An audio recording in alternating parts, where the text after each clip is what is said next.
mubah, boleh. Karena ayat sebelumnya itu ada larangan. Ada larangan. Jadi kalau dalam satu ayat di situ ada kewajiban, setelah kewajiban atau setelah perintah itu ada larangan, itu maknanya boleh. Maknanya boleh.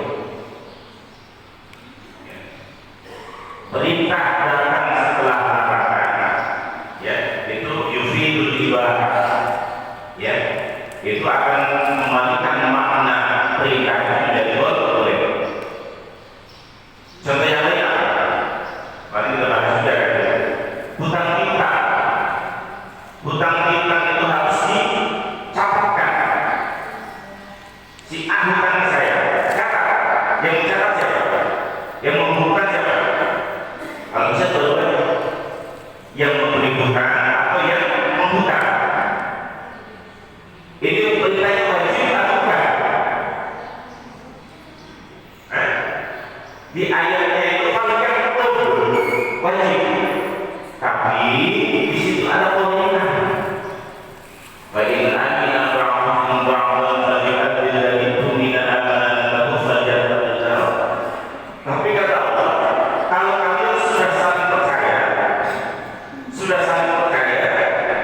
maka boleh tidak dicatatkan. Artinya hukumnya boleh.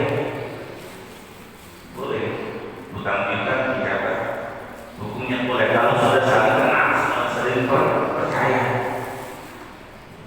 Jadi di situ amr perintahnya di situ tidak mutlak karena ada polingannya. Kecuali kalau tidak ada polingannya.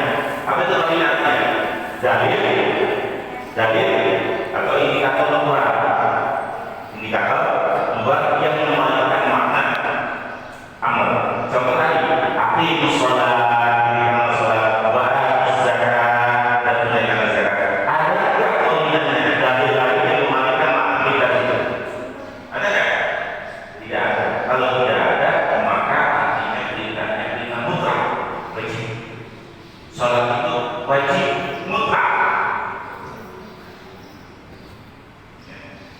tidak ada dalil yang membalikan makna wajib itu ke sunnah mubah.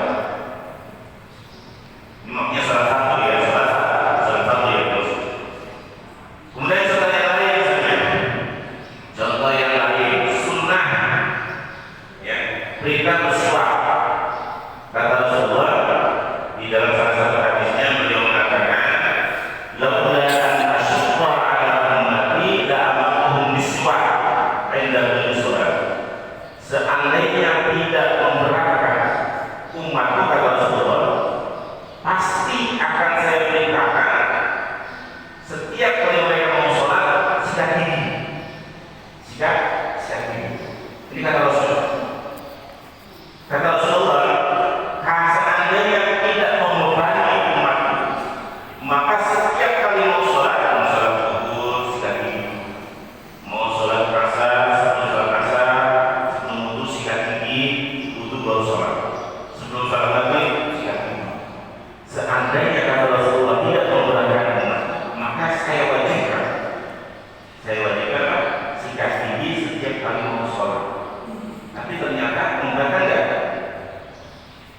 Memberatkan, sehingga hadis ini maknanya bukan perintah tapi sunnah. Jadi sunnah Bapak Ibu, kalau kita mau sholat fardu kita sikat gigi. Kalau tidak memberatkan, kalau memberatkan ya boleh tidak memberatkan. Karena ini bukan perintah mutlak, tapi maknanya sunnah. Kenapa maknanya sunnah? Bukan perintah mutlak, karena di situ ada polingannya. Apa polingannya? Laula an asyqa. Seandainya tidak memberatkan, itu polingannya. Seandainya tidak memberatkan, kata Rasulullah, tidak memberatkan umatku, pasti saya perintahkan. Polingannya apa tadi? Polingannya seandainya tidak memberatkan, tapi ternyata memberatkan. Berat ya Bapak kalau dia mau sholat harus sikat gigi. Berat.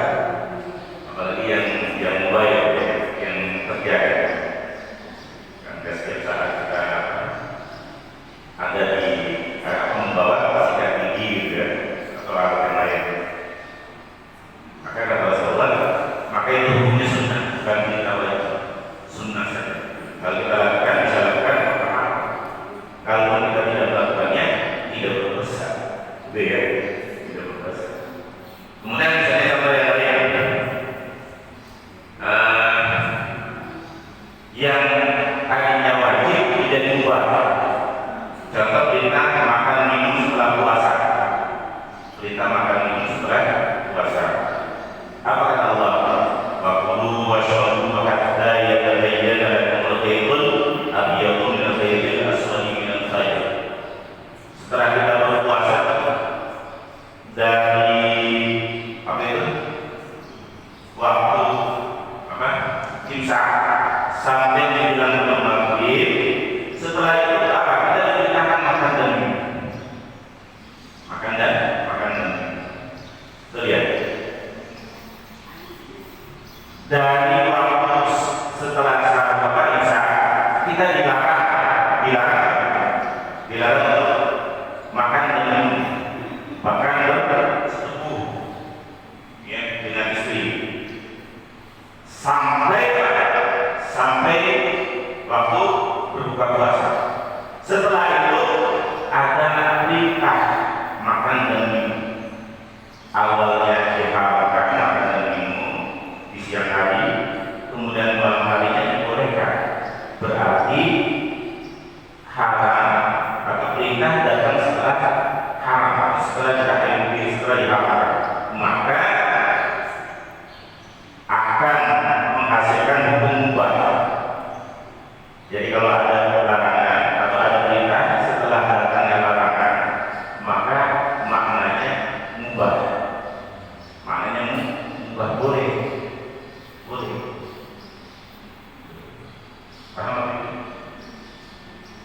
Paham tidak? Jadi perintah itu di dalam Al-Quran maupun hadis ada yang maknanya amr itu, ada yang maknanya perintah mutlak, betul-betul wajib.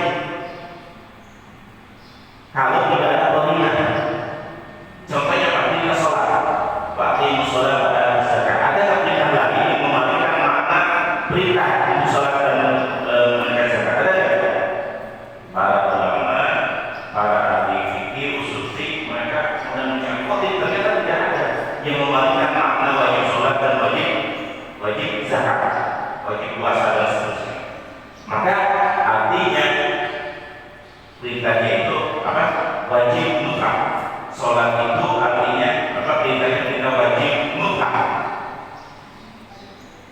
Zakat itu, menunaikan zakat itu perintahnya wajib mutlak karena tidak ada perintah. Sedangkan apa tadi? Mencatatkan dalam menunjukkan hukumnya apa? Sunnah. Ya, sunnah. Kemudian makan minum di malam hari di bulan Ramadan hukumnya apa? Mubah. Kenapa mubah? Karena perintahnya itu setelah ada larangan. Larangan makan minum di pagi hari, di siang hari sampai sore hari di bulan Ramadan. Kemudian di malam hari diperintahkan maka ya itu perintah ya perintah makan dan minum itu artinya mubah.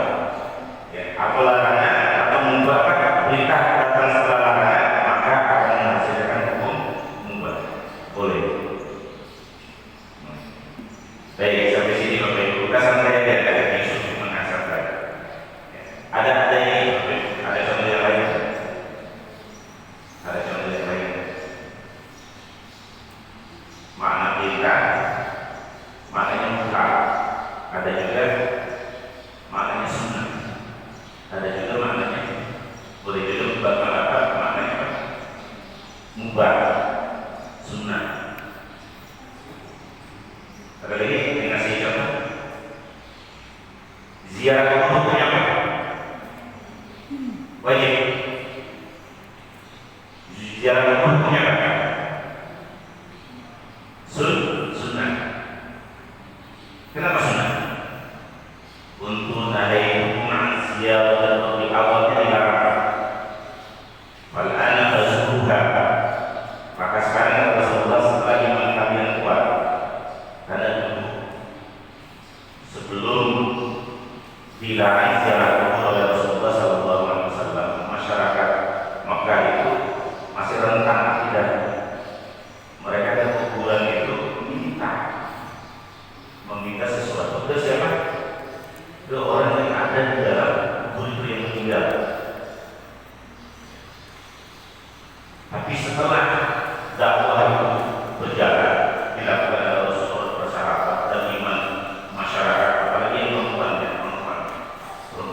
Tidak ada tentang alamat. Ibu-ibu ada? Ayo ada. Gak apa-apa kalau saya nggak ingat, kalau kita lagi usul itu sampai jadi persoalan-persoalan hukum, ya kita kaitkan dengan usul fikih. Ada apa? Biasanya ibu-ibu ada tentang pernikahan. Jadi bapak-bapak poligami itu bukan wajib ya. Wajib apa kan? Fangkihu ma talaba lakum minan nisa'i mathnaa wa thulatha wa ruba' makan magaina wa ilmu. Juga ma talaba lakum minan nisa'i mathnaa wa thulatha wa ruba' dikaya oleh kamu wanita yang kamu sukai berapa? 2 atau 3, 4. Fangkihu pusat berikan di situ berarti wajib dong. Wajib laki-laki poligami dengan Quran. Ternyata dia nggak ada survei. Kenapa? Karena dia nggak ada survei. Kalau dia nggak ada survei, itu ada polingannya. Ada polingannya. Ya. Hukumnya wajib apa boleh? Hah? Boleh, karena ada polingannya di ayat sebelumnya, ya. Atau di dalam satu ayat itu tadi, tapi di kalimat sebelumnya ada larangan. Ada. Jadi rumusnya perintah itu kalau sebelumnya ada larangan maka mubah. Hukumnya mubah. Ya. Bisa jadi juga perintah itu bukan berarti wajib harus dilaksanakan. Boleh jadi sunnah, boleh jadi mubah, bahkan boleh jadi wajib, boleh jadi apa tadi? Wajib. Ya. Baik, sampai sini tidak ada pertanyaan ya? Ada nggak? Makan minum hukumnya apa Bapak? Makan minum yang biasa sekarang ini hukumnya apa? Hah?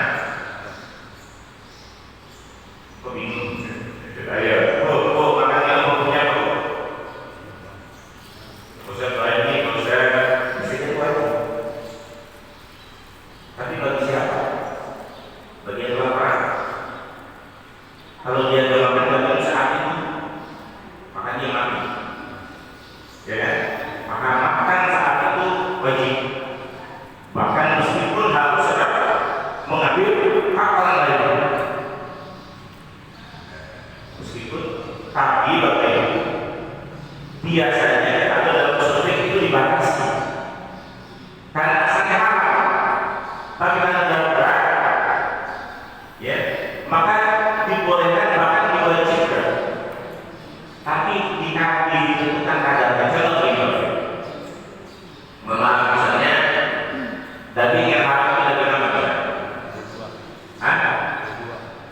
Daging ular misalnya, ular apa-apa, ular dan sebagainya. Haram atau tidak dimakan? Haram. Tapi saat darurat atau besar, boleh nggak? Boleh, bahkan wajib. Karena saat itu kalau si A tidak makan, tidak ada asupan, dia akan mati karena apa? Belum makan asli, belum makan daging. Saat itu wajib, meskipun apa? Dia harus mengambil hak orang lain. Tapi kalau dalam usul depan tulisan berromator, tapi boleh makannya itu apa? Hanya sekedar apa nih? Menghilangkan rasa makannya, nggak sampai kekenyangan, nggak boleh sampai kenyang. Jadi dibatasi, meskipun boleh dibatasi. Nah itu, tapi ini asiknya kalau kita belajar usul. Ya, karena kita tahu pokok permasalahan, pokok permasalahan. Jadi, waktu itu kalau melihat orang-orang yang pandai sufi, itu kelihatannya santai-santai aja, jauh dari pertengahan, jauh dari emosi terkait dengan hukum ya,